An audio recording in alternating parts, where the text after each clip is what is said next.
before humans knew electricity, before humans knew airplanes, before the first lighthouses were lit along the coastlines, the ocean was already there. And the ocean has been keeping secrets that no generation has ever been able to solve.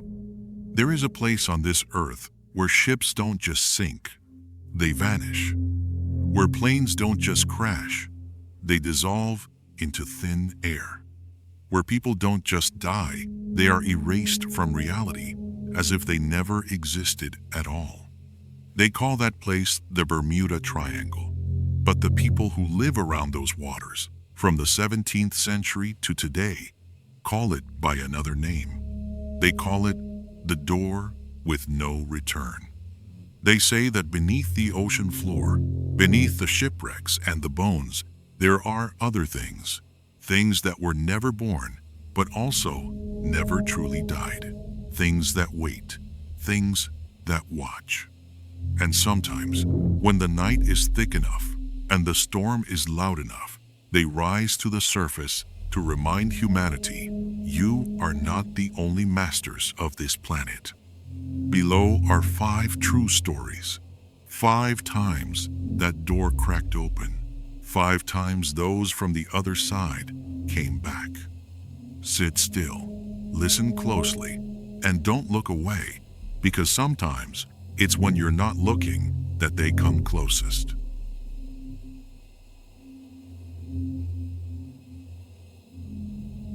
The year is 1840, the waters of the Bahamas. Early morning, the sun just beginning to rise above the horizon, staining the entire ocean a deep orange red. A sailing ship appeared on the distant edge of the sea. It drifted very slowly, barely moving at all, as if it were in a deep sleep from which it would never wake. Sailors aboard the rescue vessel Her Majesty spotted it from afar. They thought at first it was a fishing boat with engine trouble, perhaps a ship that had lost its crew to disease. They rowed their small boat closer, and when they were only a few dozen meters away, they saw the ship's name painted in elegant gold letters on her dark wooden hull, Rosalie. An old sailor named William, a man who had spent 30 years at sea, through storms and wars and everything in between, suddenly turned pale. His face lost all its color, like a man who had just seen a ghost standing right in front of him. He whispered to his young comrade beside him, "I know this ship. I remember hearing about her. She left the port of Le Havre 6 weeks ago. She was supposed to be in Cuba 3 weeks ago. So why is she here, drifting alone?" No one answered him. The silence that followed was heavier than any words.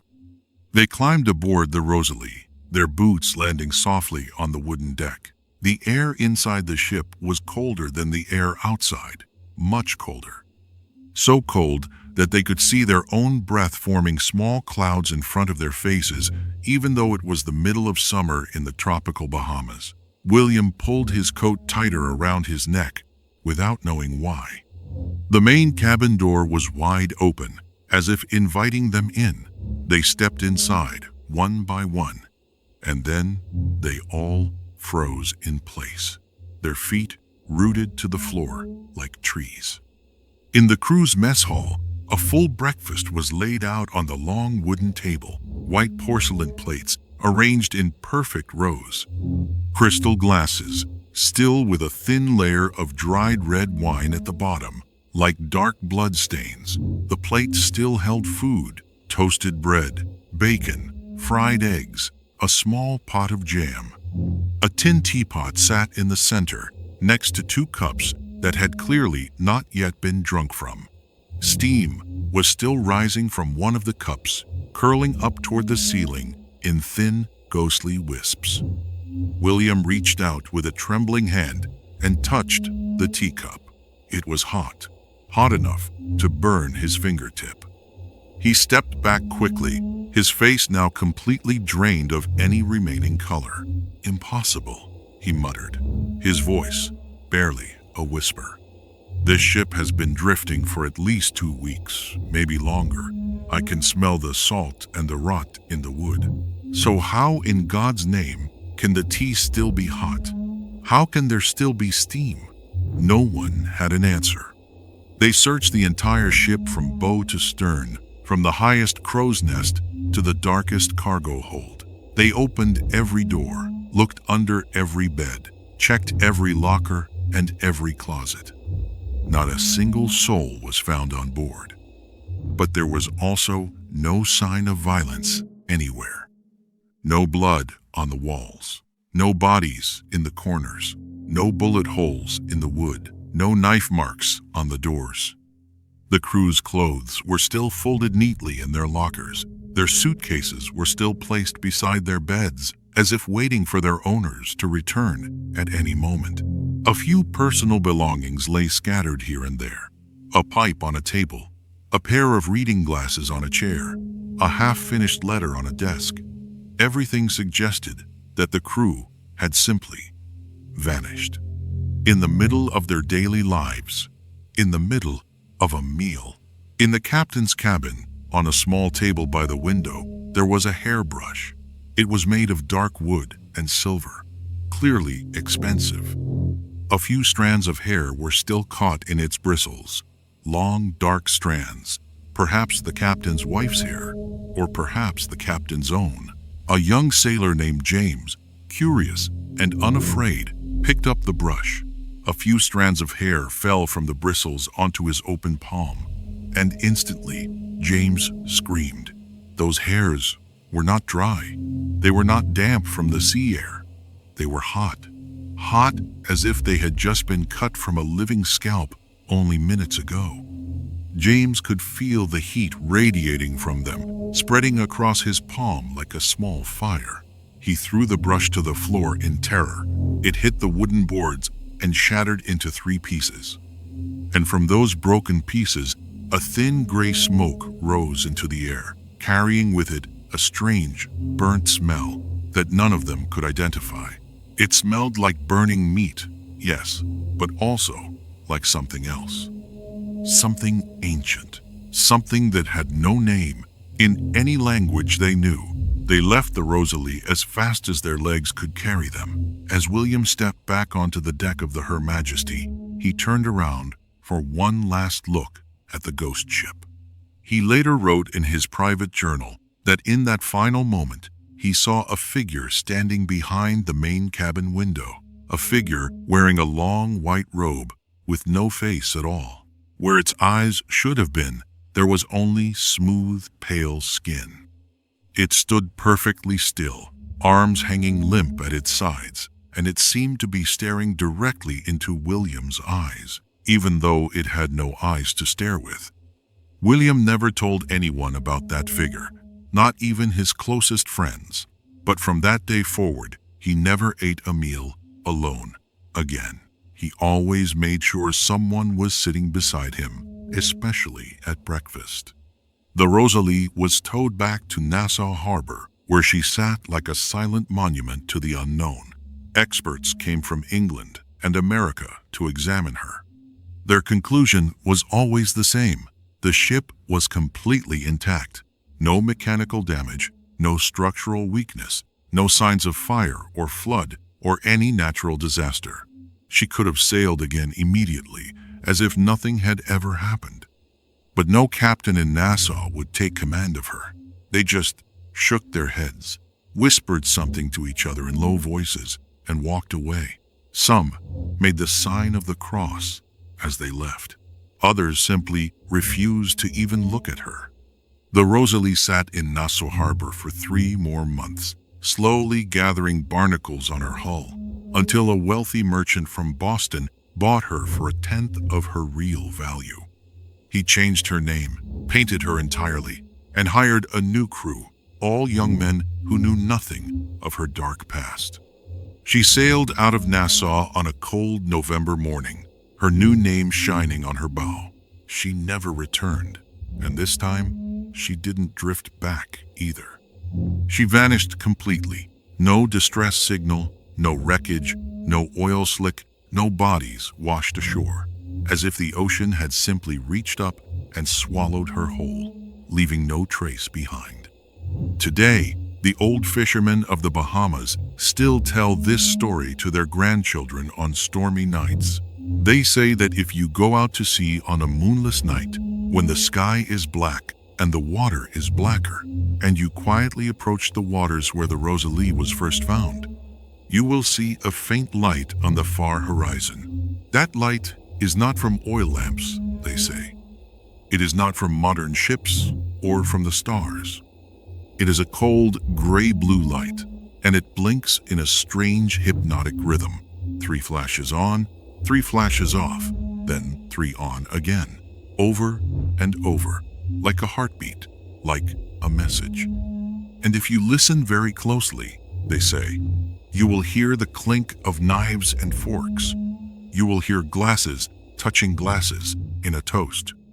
You will hear soft laughter, very soft, coming from somewhere far away, as if someone is still having breakfast at that long wooden table, even though a century and a half has passed. Some fishermen have tried to approach that light. They have rowed their small boats toward it, drawn by curiosity or madness or something else they couldn't name. But every time they got close, the light moved farther away, always keeping the same distance, as if it were leading them somewhere deeper into the ocean. Those who followed the light never returned. Their boats were found drifting empty days later, their breakfast still warm on the table. They say the Rosalie is still out there, drifting forever and ever, with 39 sets of clothes neatly folded in lockers and 39 cups of hot tea on the table. And sometimes, when the night is right and the sea is calm, she looks for new guests, new souls, to invite to the meal that never ends.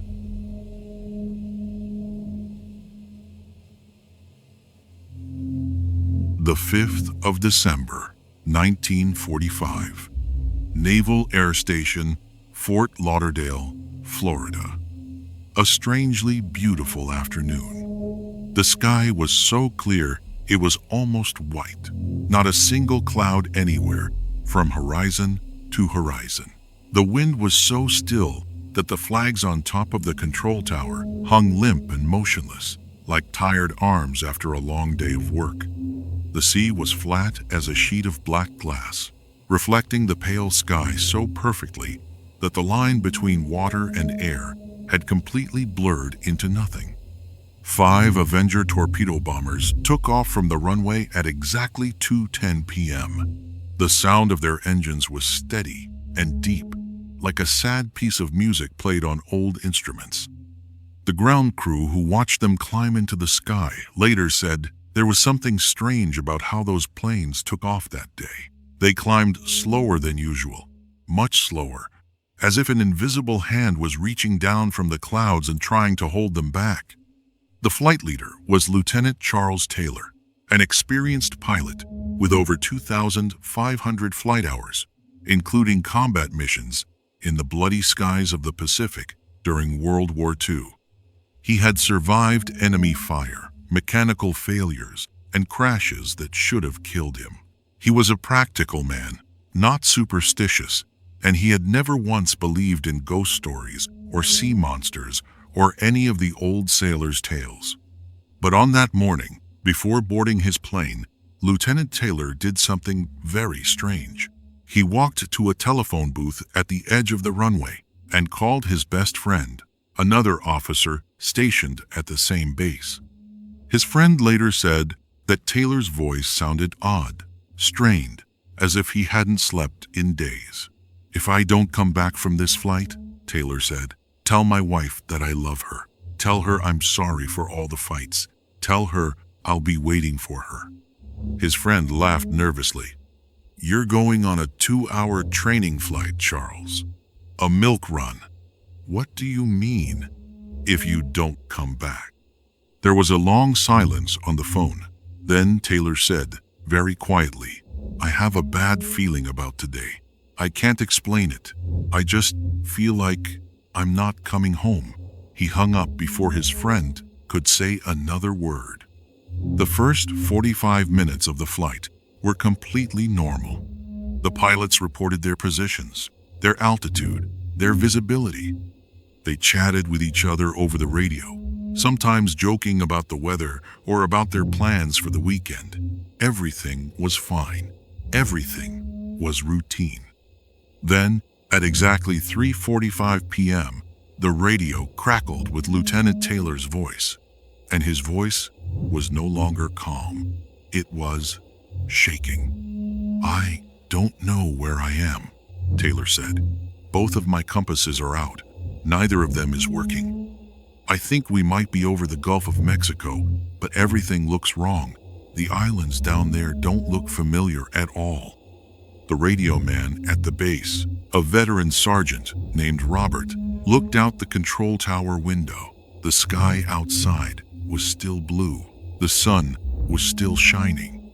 The Gulf of Mexico was to the west, but Flight 19, according to their last reported position, was flying east. How could an experienced pilot like Charles Taylor be so completely disoriented? Robert pressed his microphone button and spoke clearly. "Taylor, fly west. Fly toward the setting sun. You'll hit Florida if you fly west." Silence. Long, heavy silence. The kind of silence that makes the hair on the back of your neck stand up. Then Taylor's voice came back, and it was even shakier than before. "I don't know which way is west. I can see the sun over there, but I can't tell direction. Nothing is working right. The sea looks strange. It's not blue anymore. It's white, white as milk. I've never seen water this color in my life." Robert's hand tightened on the microphone. He had never heard such fear in a pilot's voice before, and he had heard pilots in combat, pilots who were about to die. From that moment on, the radio transmissions became chaos. Multiple voices were cutting in at once, shouting over each other, panicked and confused. "Don't follow me," one voice screamed. "I don't know where I'm going. Don't follow me." "Fly west! Everyone fly west!" another voice shouted. "Oh my God, the water is so dark down there. It's black, completely black. What are we flying over? What is this place?" And then a voice that no one could identify, a voice that sounded like it was coming from a great distance, from somewhere far below the surface of the sea, said something that made every person in the control tower go cold. "Lights. There are lights under the water, moving lights, and they're coming up toward us." That was the last sentence any of them heard. The signal died. Robert called back. Once, 10 times, 100 times. There was only the crackle of static interference, and beneath that static, a strange sound that no one could explain. It sounded like wind whistling through a narrow crack in ancient rock, but it also sounded like crying, a distant, soft, hopeless crying that seemed to go on forever, without end. A Martin Mariner flying boat with 13 crew members was sent out to search for Flight 19. It took off from the same runway at 7:27 p.m., its engines roaring into the darkening sky. 20 minutes later, contact with the Mariner was lost as well. No distress signal, no explosion reported, no sign of any trouble at all, just silence. The largest search operation in the history of American aviation lasted for 5 full days. Over 300 aircraft, 21 warships, hundreds of divers, all searching, all scanning, all hoping for a sign. They covered nearly 500,000 square kilometers of ocean, from the Florida coast to the Bahamas to the open Atlantic. They found nothing, absolutely nothing. No wreckage, no oil slick, no life jackets, no bodies, no floating debris of any kind. 5 large military aircraft, 27 trained men, vanished as if they had never existed at all. But there was one strange thing that the official report did not mention. Some of the pilots who participated in the search later reported that when they flew over the area where Flight 19 had last been seen, their compasses began to spin wildly, just as Taylor had described. And they saw white lights glowing beneath the surface of the water, moving slowly, like something alive swimming in the deep darkness. One of those pilots, a young lieutenant named Richard, decided to fly lower to get a better look. He later told his commanding officer that when his plane reached an altitude of only 200 meters, he saw something in the water below him. It was not a shipwreck. It was not a coral reef. It was a massive, dark shape, huge, far larger than any ship or submarine he had ever seen, moving slowly through the depths. And on its surface, there were lights, white lights, arranged in patterns that seemed almost intentional, almost like writing in a language he didn't understand. Richard pulled back on his controls as hard as he could. He climbed to maximum altitude and flew straight back to base, not stopping until his wheels touched the runway. He never flew over that area again. Years later, commercial pilots flying over those same waters at night occasionally picked up strange radio signals. The signals were old, very old, using frequencies and call signs that had been decommissioned decades ago. The call sign was always the same, Flight 19. But those signals did not come from the sky. They came from the ocean floor. And when technicians tried to trace their source, the signals would move, shifting position, diving deeper, evading every attempt at location. And one night in 1986, a commercial airline pilot named Don G was flying from Miami to Bermuda at an altitude of 6,000 meters. Suddenly, he saw 5 aircraft flying below him, about 300 meters lower. They were flying in perfect formation, with no lights, no radio signals, no running lights, nothing. Don tried to raise them on the emergency frequency. No answer. He tried the civilian band. No answer. He tried everything. He looked out his cockpit window, straining to see details in the darkness. And then he saw something that made his blood run cold.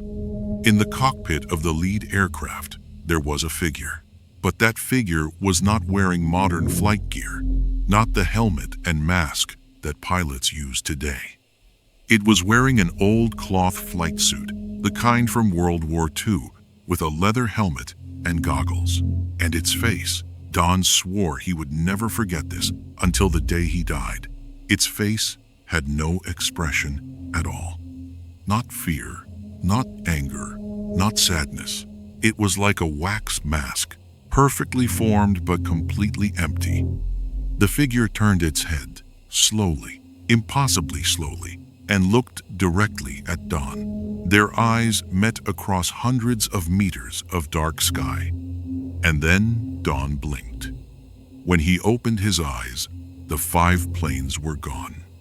Nothing on radar, nothing on the radio, just the black sky and the silent ocean below. Don told this story to a journalist many years later. The journalist asked, "Were you afraid?" Don was quiet for a long time before answering. Then he said, "I was afraid for 5 years afterward. Every night, when I closed my eyes, I saw that face. It wasn't the face of a living person. But it wasn't the face of a dead person either. It was the face of someone trapped, someone who knows they'll never be free, someone who has accepted that they will wander forever in the same dark sky, over the same dark water for all eternity." Flight 19 was never found, but every year, on the night of December 5th, people who live along the Florida coast say they hear something strange. They hear the sound of aircraft engines in the distance, old engines, the kind that haven't been made since the 1940s. The sound comes closer and closer, and then it stops, suddenly, as if someone has turned off a switch. And, in that moment of silence, if you listen very carefully, you can hear a voice on the radio, a faint, distant voice, crackling with static, saying the same words over and over. "We're entering white water. There's no way out. No way out. No way out." And then, nothing. Just the wind and the waves and the darkness.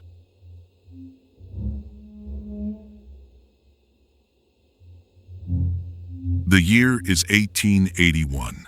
The cargo ship Ellen Austin was sailing across the Atlantic from Liverpool to New York, her hold filled with textiles and fine whiskey. She was a sturdy vessel, built for the harsh North Atlantic, and her crew were hard men, the kind who had seen everything the ocean could throw at a sailor. The Sargasso Sea, where the Ellen Austin now found herself, was famous among sailors for its thick mats of floating seaweed and its strange, eerie stillness. The old ones said that here the wind barely blew and the water was so flat that ships could be trapped for weeks, unable to move. They said that the Sargasso Sea was where lost things went, lost ships, lost souls, lost time. At noon on that day, the lookout at the foremast shouted down to the deck, "Strange vessel off the bow, Captain." Captain Baker, a tall, broad-shouldered German with white hair and cold gray eyes, raised his brass spyglass to his eye. He scanned the horizon for a moment, then found what the lookout had seen. A three-masted sailing ship drifting silently on the still water. Her sails were not set, but she did not rock with the gentle waves either. She sat motionless, as if she were waiting for someone, as if she had been waiting for a very long time. Captain Baker ordered his ship closer. As the Ellen Austin slowly approached, the strange ship grew larger in his spyglass. She was almost new, her paint still glossy, her ropes still neatly coiled, her brass fittings still shining. But on her deck, there was no one. No crew, no passengers, no sign of life at all. "Ghost ship," a young sailor whispered from behind the captain's shoulder. Captain Baker said nothing. He was a practical man, a man of reason and logic. He did not believe in ghosts or sea monsters or any of the old superstitions. There had to be a rational explanation for this. Perhaps the crew had been taken by pirates. Perhaps a disease had swept through the ship and they had all died and their bodies had been thrown overboard. Perhaps a sudden storm had forced them to abandon ship in lifeboats. But there were no signs of pirates, no signs of disease, and no storms had been recorded in this area for weeks. Captain Baker made his decision. He would send a team of his best men to the strange ship. 11 men, led by his first mate, a giant of a man named Johnson. Johnson had been at sea for 20 years and feared nothing. He had faced down pirates with a cutlass, survived hurricanes that had sunk larger ships, and once wrestled a shark that had jumped onto his deck. When Captain Baker gave him the order, Johnson laughed, a loud, booming laugh that echoed across the water. "It's just an abandoned ship, Captain," he said. "Probably some traders who ran out of luck. I'll have her in port within 3 days. Don't you worry." Johnson and his 10 men rowed across to the strange ship and climbed aboard. The Ellen Austin watched as they checked the rigging, inspected the sails, and began to prepare the ship for sailing. Everything seemed normal. Everything seemed fine. The two ships sailed together for the rest of that day and into the night. The Ellen Austin leading, the strange ship following, with Johnson and his 10 men at her helm. The night sky was clear, full of stars. The sea was calm. Then, just after midnight, everything changed. No one on the Ellen Austin could explain where the storm came from. 1 minute, the stars were bright and the water was still.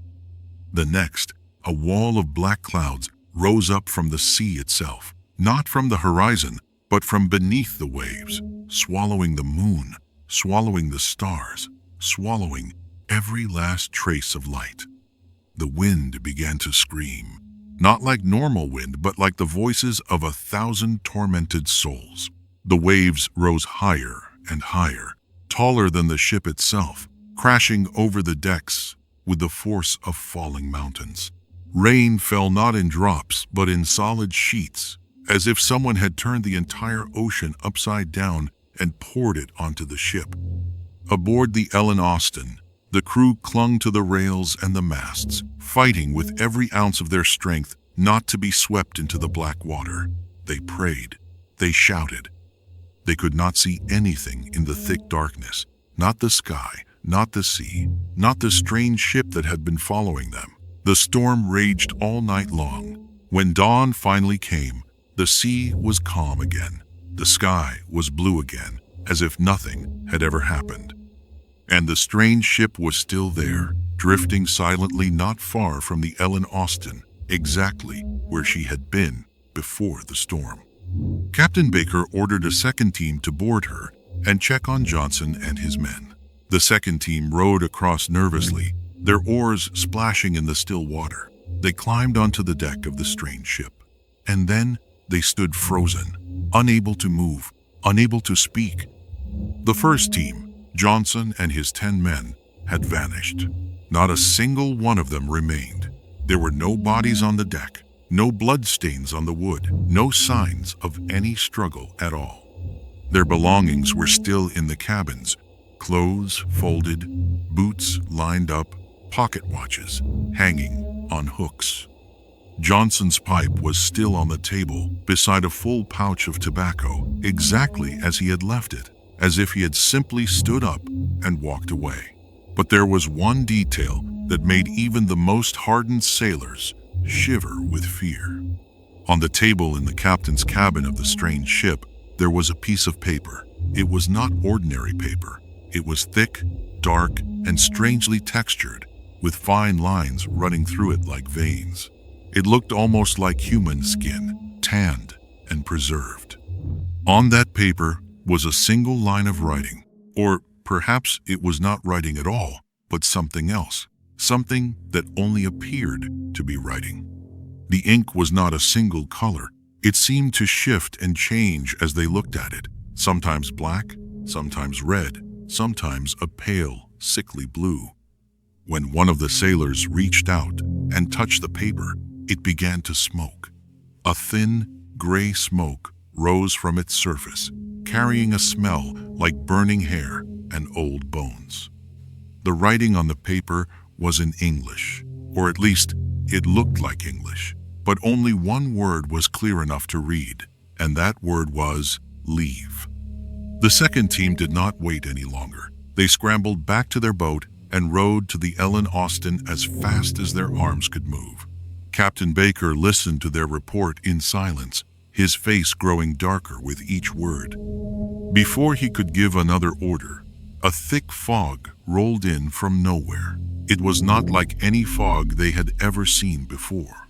It was dense, cold, and milky white, so thick that they could barely see the bow of their own ship from the stern. And the color of that fog, that strange, unnatural white, was exactly the color of the water that Lieutenant Taylor would describe nearly a century later, before his own disappearance. When the fog finally lifted, the strange ship was gone. Not drifting away, not sinking, not sailing over the horizon, just gone, as if it had never been there at all. The crew of the Ellen Austin never spoke of that day again, not to each other, not to their families, not to anyone. But years later, in a waterfront tavern in Liverpool, one of them, an old sailor named Thomas, drank too much rum and lost control of his tongue. He told the tavern that during the storm, while he was clinging to the railing of the Ellen Austin, He had looked across the raging water and seen something on the deck of the strange ship. It was not Johnson's crew. It was tall figures, standing in a circle on the deck, wearing black robes that billowed in the wind even though the wind was blowing in every direction at once. And those figures had no faces. Where their eyes should have been, where their noses and mouths should have been, there was only smooth, pale, unbroken skin, stretched tight across their skulls like masks made of wax. At the center of the circle, Thomas said, Johnson was kneeling. His eyes were wide open, staring at nothing. His mouth was moving, forming words, but no sound came out. And those faceless figures were reaching out to him, their long, pale fingers touching his face, his arms, his chest. Wherever they touched, Thomas said, Johnson's skin simply disappeared. Not torn, not burned, not cut, just vanished, as if it had never existed at all. And beneath the skin, there was nothing. No muscle, no bone, no blood. Just darkness. An endless, empty darkness. When Thomas finished his story, the entire tavern was silent. No one moved. No one spoke. Then someone asked, in a very small voice, So how did you survive, Thomas? How did you get away? Thomas smiled, a strange, crooked, painful smile that did not reach his eyes. I didn't survive, he said. I died that night. I just haven't laid down yet. He stood up from his chair, walked to the door of the tavern, and walked straight through it, through the solid wooden door, as if he were nothing but smoke and shadow. No one ever saw Thomas again. But his story is still told in coastal taverns, from Liverpool to Boston to Nassau, whenever a storm is brewing on the horizon. They say that if you listen closely on a dark night, you can hear a ship's bell ringing from beneath the waves. And if you hear that bell, you must never ever answer it. Because it is Johnson and his 10 men calling out across the dark water, calling for someone to take their place.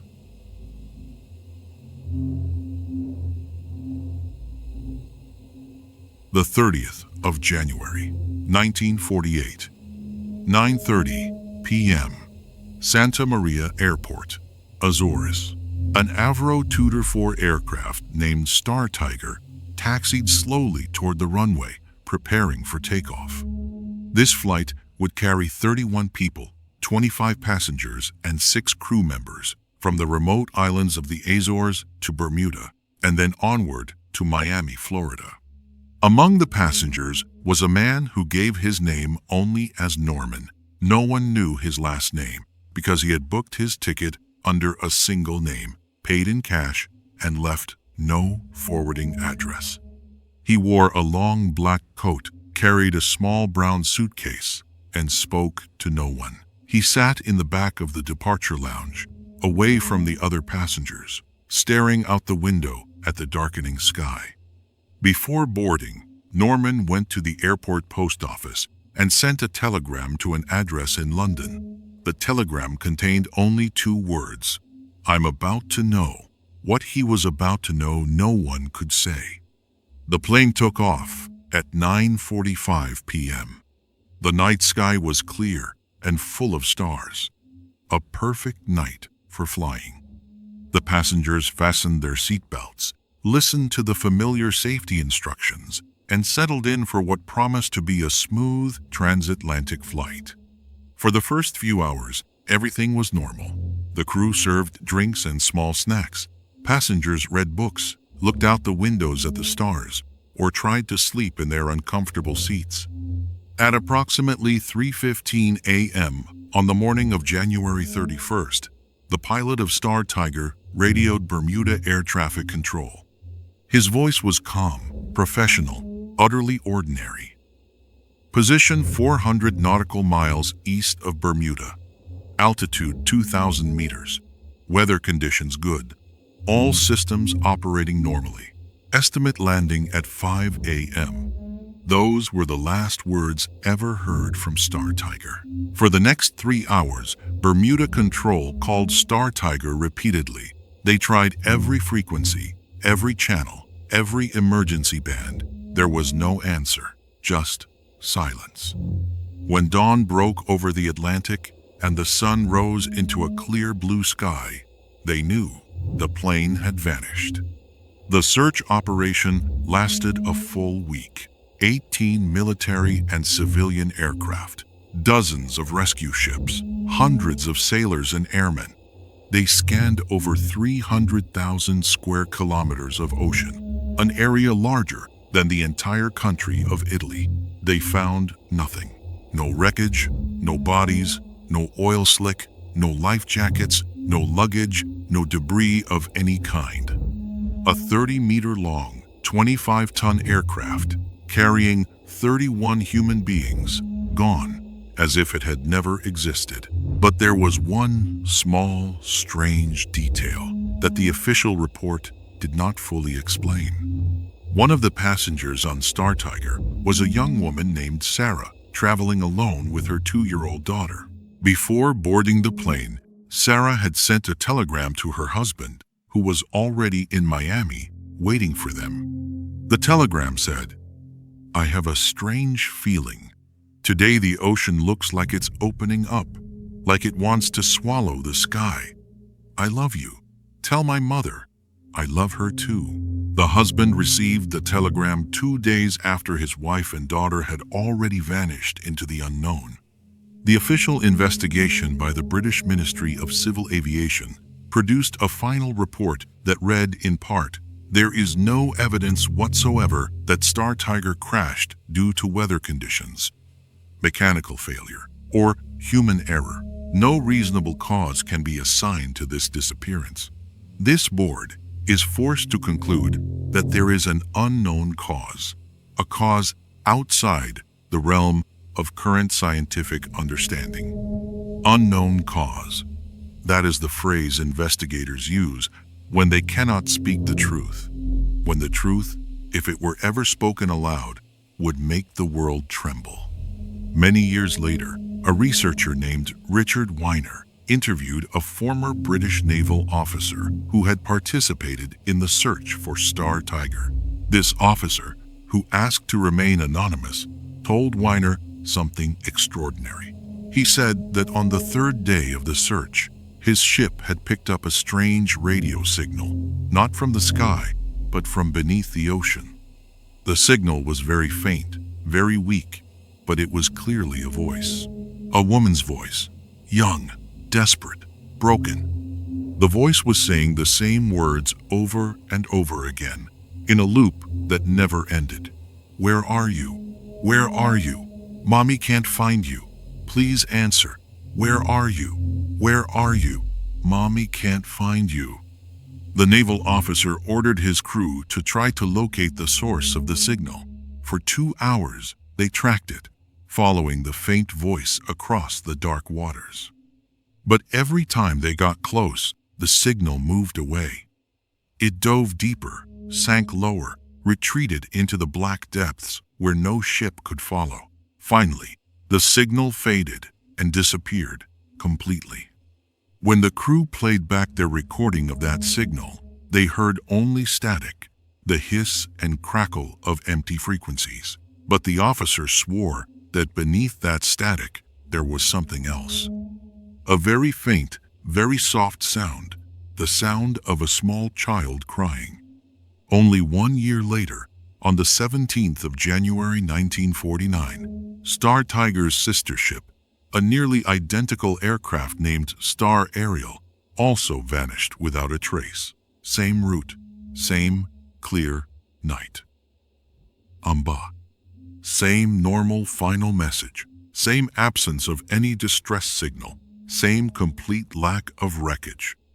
2 aircraft, 2 disasters, 1 mystery, and 1 haunting, unanswerable question. Where did they go? What did they find in that dark triangle of ocean? And why do they still call out, after all these years, to anyone who will listen? Today, the people of Bermuda still tell Jigagusher on stormy nights. They say that if you stand on the southernmost point of the island, on a high cliff overlooking the Atlantic, and you listen carefully during a thunderstorm, you will hear something strange. First, you will hear the sound of aircraft engines, old engines, the kind that haven't been built since the 1940s. The sound will come closer and closer, as if a plane is approaching from somewhere far away. And then, just as the sound seems to be right above you, it will stop, abruptly, completely. As if a giant hand has reached out of the sky and turned the engines off. And in that moment of absolute silence, you will hear a voice, a woman's voice, soft and sad, carried on the wind. "Where are you? Where are you? Mommy can't find you." And then a child crying. No one in Bermuda ever stays on that cliff for long. No one tries to answer that voice, because they know that if they answered, if they called back into the darkness, something might answer in return. And that something might not be human.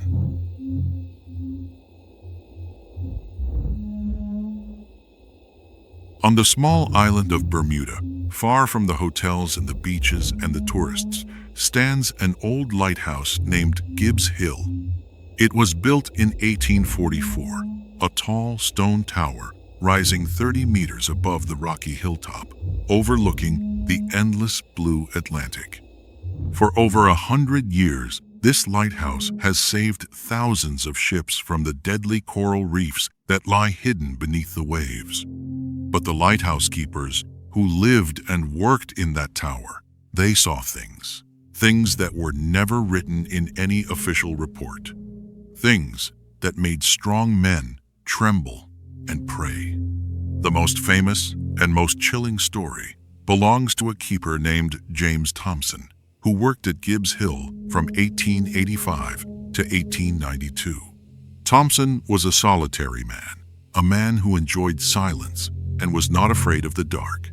He had lived in the lighthouse for nearly 7 years, and in all that time, he had never seen anything he could not explain. Until one terrible night. It was a November night when the worst storm of the year battered the shores of Bermuda. Rain fell in sheets so thick that Thompson could barely see the rocks below. Wind howled through the cracks in the stone walls, making sounds like human voices, like people whispering, like people crying, like people screaming from a great distance. Lightning split the sky in two, illuminating the entire ocean in brief, blinding white flashes. Thompson stood by the narrow window of the lighthouse, looking out at the dark, churning sea. And then he saw it. A sailing ship. Not a modern ship.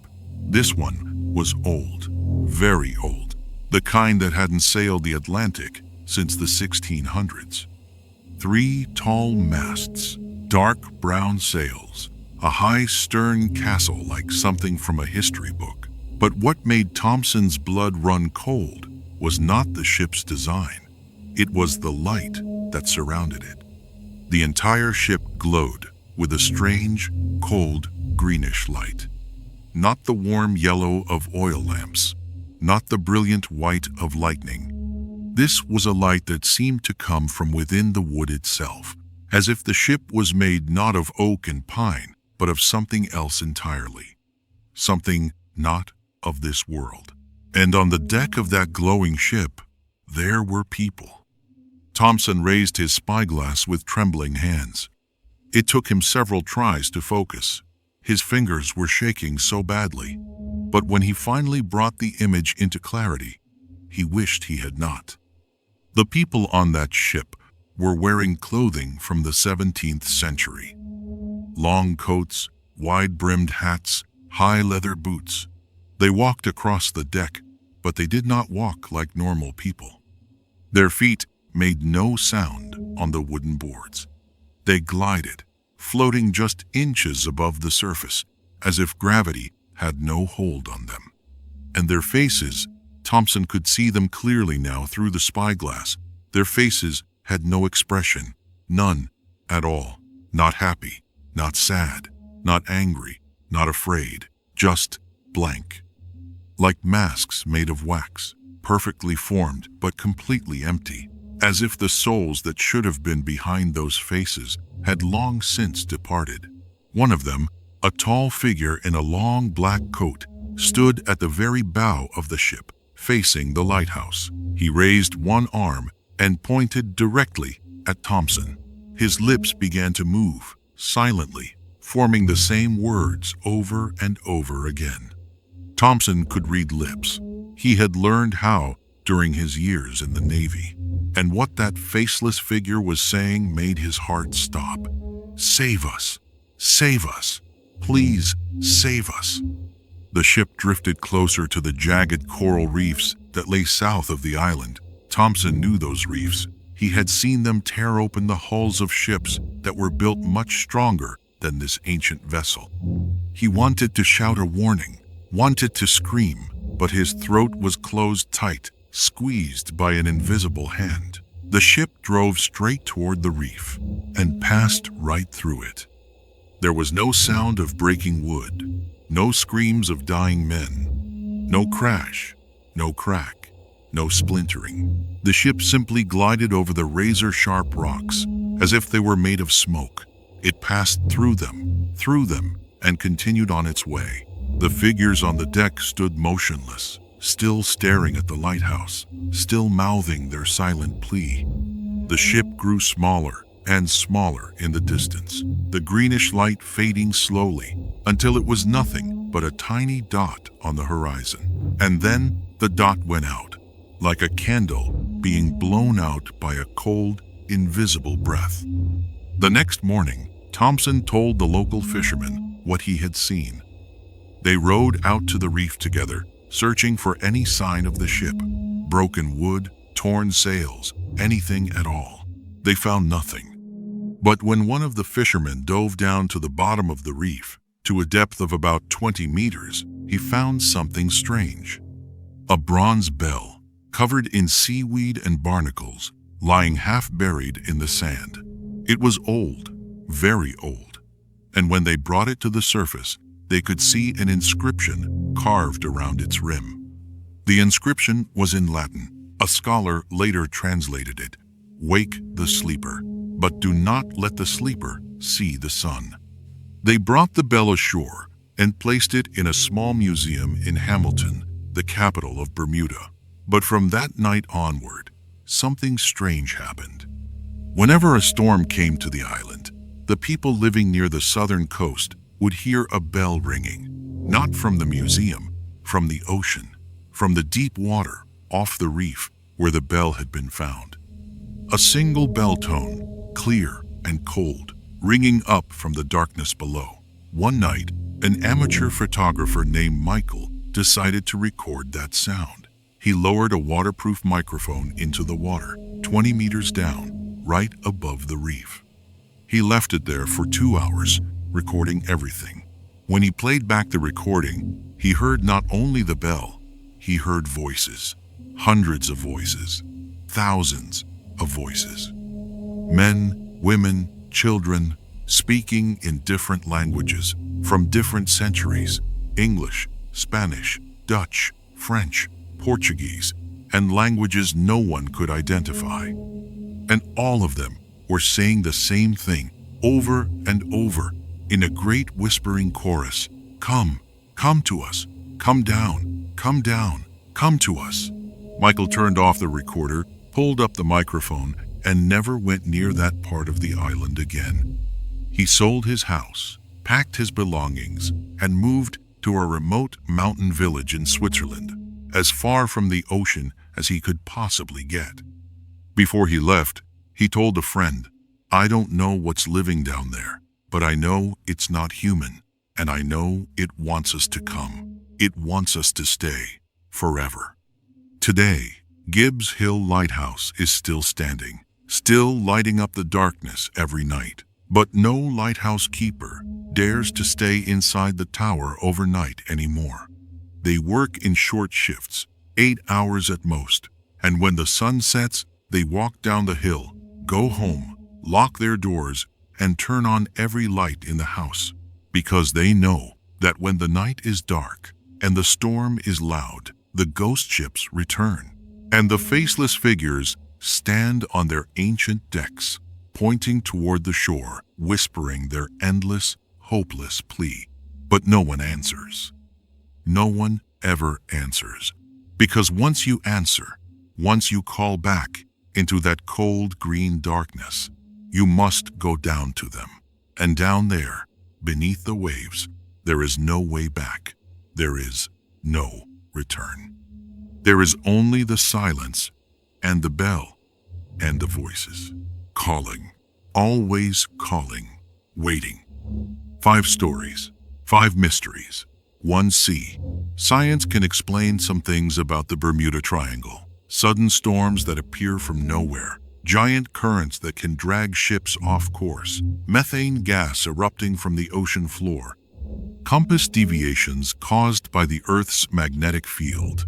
People can say that ghost stories are only products of imagination. Stories told by frightened sailors and exaggerated by writers over the years. But science cannot explain why breakfast was still hot on the Rosalie's table after 2 weeks adrift. It cannot explain why Flight 19 still flies through the night sky after nearly a century. It cannot explain why Johnson and his 10 men vanished from a ship that was being followed closely by another ship. It cannot explain why a dead man can buy a ticket on an airplane. It cannot explain the voices, the lights, the bell. There are secrets in this ocean that humans were never meant to know. The sea keeps them in her cold, dark heart, beneath the crushing pressure and the eternal darkness where sunlight never reaches. And sometimes, very rarely, the sea reveals a small corner of those secrets. A drifting ship, a strange radio signal, a green light on the horizon, just enough to remind us that there are other worlds beside our own. Worlds where the dead do not rest in peace. Worlds where time flows strangely or not at all. Worlds where the lost still search for the way home, forever and ever, never stopping, never finding. Remember this: if you ever find yourself on the ocean, on a dark night, and you see a ship with no crew, or hear an old radio signal, or see a strange light beneath the water, do not go closer. Do not answer the call. And above all, do not let the sea remember your name, because the sea never forgets, and the sea never forgives.